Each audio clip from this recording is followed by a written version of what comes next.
What's up guys, welcome back again। दोस्तों, अगर आपसे पूछे आपको सबसे ज्यादा डरावनी मूवी कौन सी लगती है तो आप सोचेंगे वीराना, राज, कॉन्जरिंग भी याद आ जाए, या खुद अपने से कमेंट कर सकते हैं कि आपको सबसे ज्यादा डरावनी मूवी कौन सी लगती है। और ऐसे बहुत सारी मूवीज है जो आपकी नींद उड़ा देती है, लेकिन मैं आज जिस मूवी को एक्सप्लेन करने वाला हूँ उसे देख के आपकी रातों की नींद उड़ जाएगी। इस मूवी में गंदी शक्ल या आवाज से डराया नहीं जाएगा, यहाँ डर दिमाग का है। एक सवाल है सबके अंदर बचपन से, क्या भूत होते हैं या नहीं? इस सवाल का जवाब तो आज तक किसी ने दिया नहीं, लेकिन ये मूवी आज आपको जरूर देगी। इस मूवी का नाम है भूतकालम। ये एक मलयालम हॉरर साइकोलॉजिकल मूवी है। ये आपको 110% डर का एहसास करा देगी। ये मूवी आपको सोनी लिव पे मिल जाएगी। मूवी काफी अच्छी है। चलिए बिना किसी रुकावट शुरू करते हैं आज की मूवी। मूवी की स्टार्टिंग में हम वीनू नाम के लड़के को सोते हुए देखते हैं और उसके बगल में उसकी नानी आकर बैठ जाती है। यहाँ पर नानी को उससे कुछ काम नहीं था, लेकिन उसे नींद में चलने की बीमारी थी। जिसके बाद वीनू अपनी माँ के पास जाता है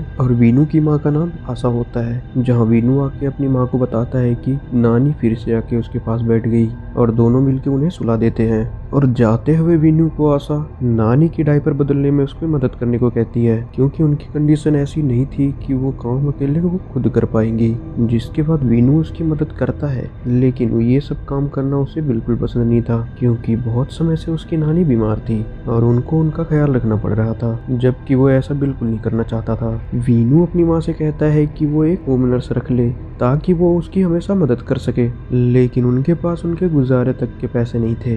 वीनू की ऐसी बिहेवियर से उसकी माँ उस पर चिल्ला देती है। ये बात उनकी नानी भी समझ जाती है कि ये अब दोनों के लिए बोझ बन चुकी है, और अगले दिन पता चलता है कि उसकी नानी मर चुकी है। और ये देख के वो दोनों बहुत ही शौक में थे, क्योंकि ये सडनली हो गया था। यहाँ ऐसा लग रहा था कि उन दोनों की तकलीफ देख के उसकी नानी ने खुदकुशी कर ली। यहाँ आशा की माँ के मरने के बाद आशा बहुत ही रोने लगती है, लेकिन वीनू को इससे कोई फर्क नहीं पड़ता। और अगले दिन आशा अपने साइकेट्रिस्ट के पास जाती है, क्योंकि उसको डिप्रेशन था। यहाँ आशा डिप्रेशन की मेडिसिन लेना शुरू करती है, लेकिन उसने बीच में ही छोड़ दिया था, और साइकेट्रिस्ट इसी चीज को वापस कंटिन्यू करने के लिए उसे कहती है। अब वीनू को हम ड्रिंक और स्मोक करते हुए देखते हैं, जहाँ पे इन सब चीजों को थोड़े समय पहले ही बढ़ा दिया था। और यहाँ पे हमें पता चलता है कि वीनू ने फार्मा किया हुआ है और जॉब की तलाश में था। काफी समय से वो बहुत ही स्ट्रेस में था, अपनी जॉब की वजह से, अपनी नानी की वजह से। यहाँ वीनू का बिहेवियर उनके पापा के जैसा था, और उसके पापा की मौत बहुत पहले ही हो चुकी थी।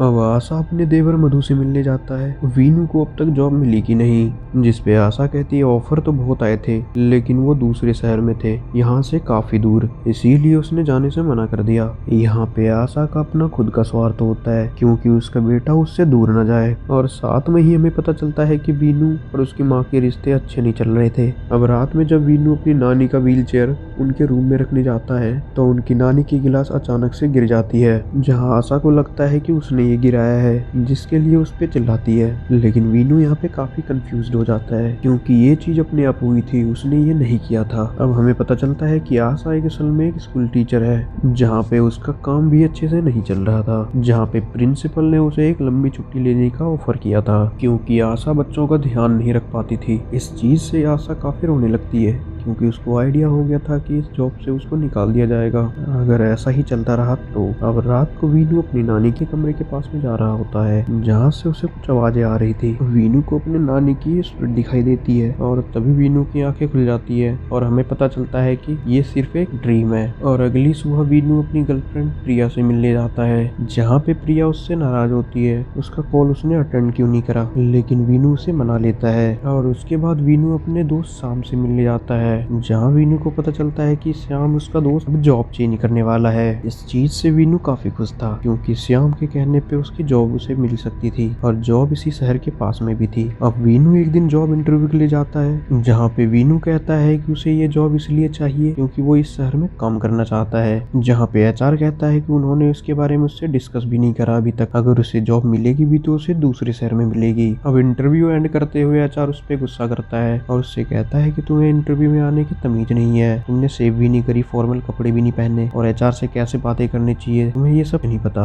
इसीलिए ये जॉब देने के बारे में उसे सोच भी नहीं सकते। अब वो दुखी होकर अपने फ्रेंड श्याम से मिलने जाता है, जो कि अगले ही वीक से दूसरे शहर में वो जॉब करने वाला था। वो उसके लिए लड्डू भी खिलाता है। अब वीनू अपने दोस्त श्याम से कहता है कि उसको अब जॉब की बहुत जरूरत है, चाहे तो वो उसके होटल में भी काम कर लेगा, और श्याम को भी इससे कोई दिक्कत नहीं थी। अब रात को जब आशा और वीनू डिनर करते हैं तो आशा पूछती है कि क्या तुमने फिर से स्मोक करना शुरू कर दिया है, क्योंकि उसे उसके पॉकेट से लाइटर मिला था, जिसपे वीनू कहता है कि वो लाइटर उसने किसी और काम के लिए लिया था। अब आशा वीनू से उसके जॉब के लिए पूछती है तो वीनू कहता है उसे जॉब के लिए कम से कम 1.5 साल का एक्सपीरियंस चाहिए, वरना उसे जॉब नहीं मिल सकती। अब इस चीज में दोनों के बीच में बहस हो जाती है, जहाँ पे वीनू कहता है अगर उसके डैड होते तो उसे वो अच्छे से समझाते। आशा गुस्से में कहती है कि आज जिस हालत में वो दोनों हैं कि जिम्मेदार तुम्हारे डैड ही है, और फिर आशा वहाँ से अपने रूम में चली जाती है। और अगली सुबह जब आशा स्कूल में जाती है तो वो वहाँ अपने ख्यालों में ही खोई हुई थी, जहाँ पे एक बच्ची उसके सामने ही बैट से खेल रही होती है। तो आशा उससे वो बैट छीन लेती है, लेकिन छीना झपटी के चक्कर में उस छोटी सी बच्ची के मुंह पे लग जाती है। इस चीज के लिए आशा प्रिंसिपल से माफी मांगती है, लेकिन प्रिंसिपल उसे जॉब से निकाल देते हैं, जिससे वो काफी दुखी हो जाती है। अब यहाँ एक लौता अर्निंग सोर्स भी रुक जाता है। उसी रात जब वीनू सो रहा होता है तो उसके रूम का दरवाजा अपने आप मूव करने लगता है, तो वीनू को उसका रीजन समझ नहीं आता है। और मैंने रिसेंट में ही हॉलीवुड की एक silent horror movie quite place part 1 को एक्सप्लेन किया हुआ है, उसका लिंक आपको डिस्क्रिप्शन में मिल जाएगा, और उसका सेकंड पार्ट भी बहुत जल्दी लाने वाला हूँ। जब वो अगली सुबह उठता है तो उसका फोन टूटा हुआ मिलता है, उसे लगता है उसकी माँ ने ऐसा किया होगा। फोन के बारे में अपनी माँ से जाके पूछता है, जिसपे उसकी माँ कहती है कि उसने ऐसा नहीं किया और उसे सुबह सुबह लड़ने का मूड नहीं है। इसके बाद वीनू अपनी माँ के पर्स से फोन रिपेयर के लिए पैसे भी निकाल लेता है, और जाते हुए वीनू अपनी माँ से कहता है कि आप भी यही चाहती थी कि नानी मारी जाए। और ये सुन के आशा बहुत रोने लगती है, और अगले दिन वो अपने साइकेट्रिस्ट के पास जाती है, और साइकेट्रिस्ट उसे नींद की गोली लेने के लिए कहती है। हम देखते हैं कि वीनू अपनी गर्लफ्रेंड प्रिया के साथ में है, जिसके साथ वो काफी एंजॉय करता है, और रात को वो घर लेट आता है। अब घर पे आके उसे कुछ अलग सा महसूस होने लगता है, जिसके बाद वो अपनी नानी के रूम में जाता है, जहाँ उसकी नानी की गिलास अपने आप गिर जाती है और डोर भी लॉक हो जाता है, जिससे डर कर वीनू अपनी माँ को बुलाने लगता है। लेकिन वीनू की माँ ने तो नींद की गोलियां ले ली थी और वो बहुत ही गहरी नींद में थी। अब उस रूम में उसकी नानी की चेयर अपने आप ही मूव करने लगती है, जिस चीज से वीनू बहुत ही डर जाता है। और फिर वीनू को एक परछाई दिखती है और अपनी माँ को वापस बुलाने लगता है, और सीन वहीं पे खत्म हो जाता है। और अगली सुबह आशा को मधु का कॉल आता है, जिसपे मधु कहता है कि रात को वीनू उसके घर पे आ गया था और अजीब अजीब बातें कर रहा है, और कहता है कि वीनू ने रात को अपनी नानी को देखा था। जिसके बाद मधु आशा से कहता है कि वीनू के लिए काउंसलर बुलाए, और अगले ही सीन में देखते हैं कि जॉर्ज नाम का एक बंदा वीनू की काउंसलिंग करने आया है। जॉर्ज को वीनू अपनी सारी बातें बताता है जो उसने देखा था, लेकिन जॉर्ज को यकीन नहीं होता उसकी बातों पर, और जॉर्ज वीनू से कहता है कि तुम शायद ये सब चीजें इमेजिन कर रहे हो, क्योंकि वीनू ने 3 दिन से नींद नहीं ली है। अब इस चीज से वीनू की हालत काफी खराब होने लगी थी, क्योंकि उसे बहुत सारी अजीब आवाजें सुनाई दे रही थी, और वो काफी चिड़चिड़ा भी हो गया था। और एक दिन वीनू आशा जब अपने घर पे नहीं होते हैं तो जॉर्ज उसके घर पे आता है, तो आशा की नेबर जॉर्ज को अपने पास बुला के कहती है कि ये घर अच्छा नहीं है, इसलिए उन्हें वहाँ पे नहीं रुकना चाहिए। जॉर्ज थोड़ा और पता करता है तो उसे पता चलता है कि इस घर में एक पूरी फैमिली खत्म हो चुकी है, जहाँ पे हस्बैंड ने खुद को फांसी लगा ली थी, अपनी वाइफ और बेटी को जहर दे के मार दिया था, और उस घटना के बाद जो भी उस घर में आता है उसके साथ अच्छा नहीं होता। और जॉर्ज इस चीज को और पता करने के लिए उस घर के मालिक से मिलने की कोशिश करता है, जिसके लिए उसे शहर से बाहर जाना पड़ता है। उस घर के ओनर से उसे पता चलता है कि उस घर में मारे जाने वाले लोग कोई और नहीं, उसके ही बेटे और बहू थे। उसका बेटा थोड़ा मेंटली इल था और इस वजह से ये घटना हुई थी। अब आशा और वीनू को उस घर में काफी सुपरनैचुरल चीजें महसूस होने लगी थी। अब जॉर्ज को ये सब पता चलने के बाद वो उस फैमिली से मिलने जाता है जो आशा से पहले रहते थे, जहाँ उसे पता चलता है कि वहाँ एक कपल रहा करता था, और ये भी पता चलता है कि उस घर में उसके हस्बैंड ने खुद को फांसी लगाने की कोशिश करी थी, लेकिन उसकी वाइफ ने उसकी जान बचा ली थी। जॉर्ज को ये भी पता चलता है कि उसके हस्बैंड को उस घर में काफी लोग दिखते थे और अजीब अजीब आवाजें सुनाई देती थी, जैसे कि वीनू के साथ में होता है। और जॉर्ज को इस घर का थोड़ा थोड़ा पास समझ में आ रहा था और वीनू के ऊपर थोड़ा थोड़ा यकीन आने लगा था। और वीनू अपनी कंडीशन प्रिया को बताता है, लेकिन प्रिया उसकी बात नहीं मानती और प्रॉब्लम को समझना नहीं चाहती थी। इस बात से वो काफी दुखी हो जाता है और हद से ज्यादा ड्रिंक और स्मोक करने लगता है। और उसी बार में वीनू को किसी ऐसे व्यक्ति से झगड़ा हो जाता है और वो पागलों जैसा बिहेव करने लगता है, जिसके बाद बाद उसे उसके घर तक पहुंचाया जाता है और मधु आशा को ये बताता है कि उसकी गंदी आदतों की वजह से ऐसा हो रहा है।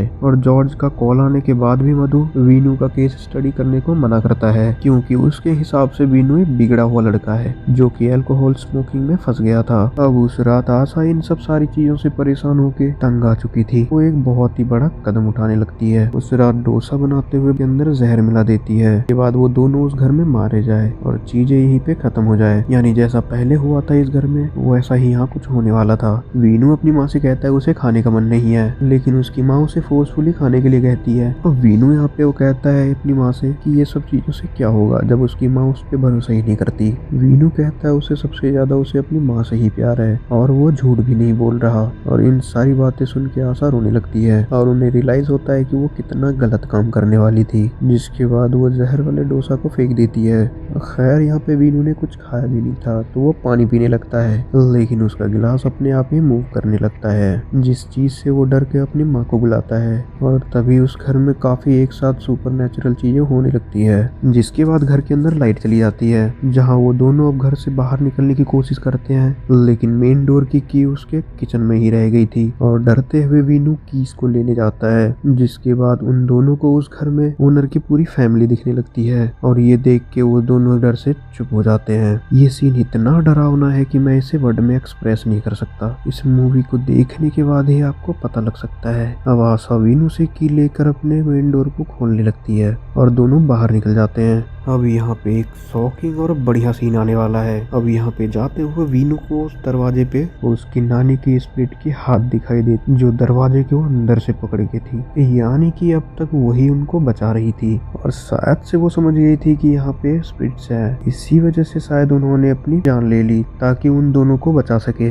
और ये देख के वीनू यहाँ पे काफी डर जाता है और कहीं ना कहीं ये सोच रहा होगा कि उसकी नानी की स्पिरिट ने उसे बचाया है, यानी इस घर में जो भी लोग रह रहे थे उन्होंने कुछ न कुछ गलत कदम उठाया ही था। और हमें अगले दिन पता चलता है कि यहाँ पे वो दोनों अब नहीं रहने वाले हैं और वो लोग दूसरी जगह पे शिफ्ट हो रहे हैं। और एंडिंग सीन में आशा वीनू से पूछती है कि वो क्या सोच रहा है। वीनू ये कहता है कि हम तो चले जाएंगे इस घर से, लेकिन हमारे बाद जो लोग यहाँ पे आएंगे उनका क्या होगा। और इसके साथ ये मूवी यहीं पे खत्म हो जाती है। और जाते जाते टाइम आप लोगों से गुजारिश है कि इस चैनल को सब्सक्राइब कर दीजिए ताकि आपके लिए और अच्छी अच्छी स्टोरी मैं ला सकूं। और ये मूवी आपको सोनी लिव पे जरूर मिल जाएगी। अब इस मूवी को देखने के लिए जरूर जाएं।